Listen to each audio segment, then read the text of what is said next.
Economic and Financial Crimes Commission (EFCC) has urged the Federal High Court in Abuja not to grant the relief sought by Governor Babajide Sanwo-Olu of Lagos State in its fundamental rights enforcement suit, describing it as speculative.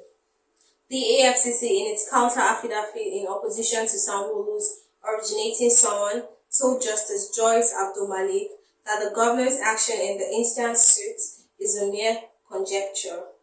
It was reported that Sanwo-Olu, through his counsel, Darlington Ozurumba, had sued the anti-graft agency as sole defendant over alleged threat to arrest, detain, and prosecute him after his tenure as governor. In the originating summons dated and filed on June 6, the governor raised 7 questions and sought 11 reliefs. Sanwo-Olu sought a declaration that under and by virtue of the provisions of Section 37 of the 1999 Constitution, I quote, "The plaintiff, as a citizen of Nigeria, is entitled to rights to private and family life as a minimum guarantee encapsulated under the Constitution of the Republic of Nigeria, 1999, before, during, and after occupation of public office created by the Constitution." End of quote. He also wants the court to declare that upon community reading of the provisions of the Constitution, the threat of his investigation, arrest, and detention by the EFCC during his tenure of office as governor is illegal. The governor prayed the court to declare that the incessant harassment, threat of arrest, and detention against him upon the EFCC's instigation by his political adversaries based on false and politically motivated allegations of corruption is a misuse of executive powers and abuse of public office. He therefore sought an order restraining the EFCC from harassing, intimidating, arresting, detaining, interrogating, or prosecuting him in connection with his tenure as the governor of Lagos State, among others. However, the Anti-Corruption Agency, in its counter-affidavit dated October 30 but filed October 31 by its lawyer Hadiza Afegwa, said contrary to the governor's claims, the EFCC neither threatened, invited, or took any step at all to encroach on his right to freedom or movement, nor violated his right to private and family life and personal liberty. The EFCC's objection was cited on Monday in Abuja.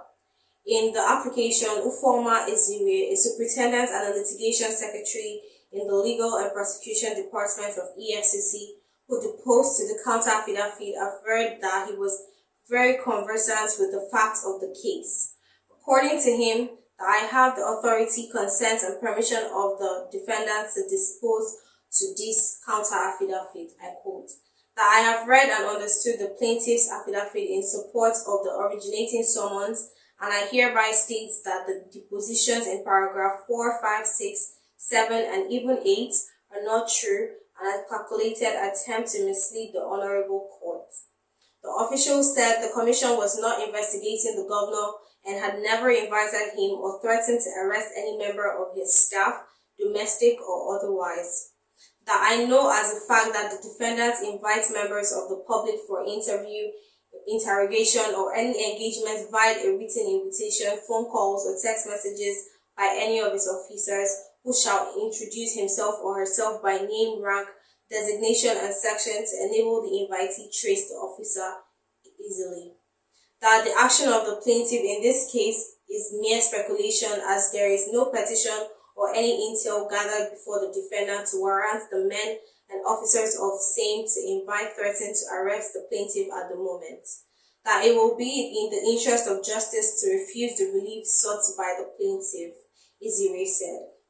He said the agency was unaware of any threat to arrest Sanwo-Olu's aides, accusations of maladministration or diversion of Lagos State funds, nor is it aware of any likelihood of a breach of the applicant's right to liberty or right to own movable and immovable properties in this case.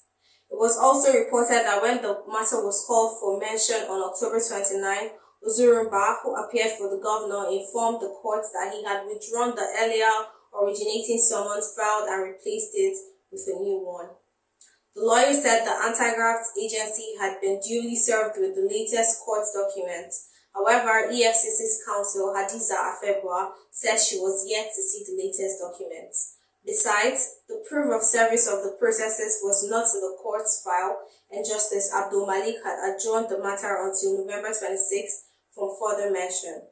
However, it was gathered that though hearing notice had been served on the parties ahead of the November 26 proceeding, the suit may be withdrawn by Ozuriba in the next adjourned date. From Lagos, this is Rita Dominic Michael, News Express Nigeria TV.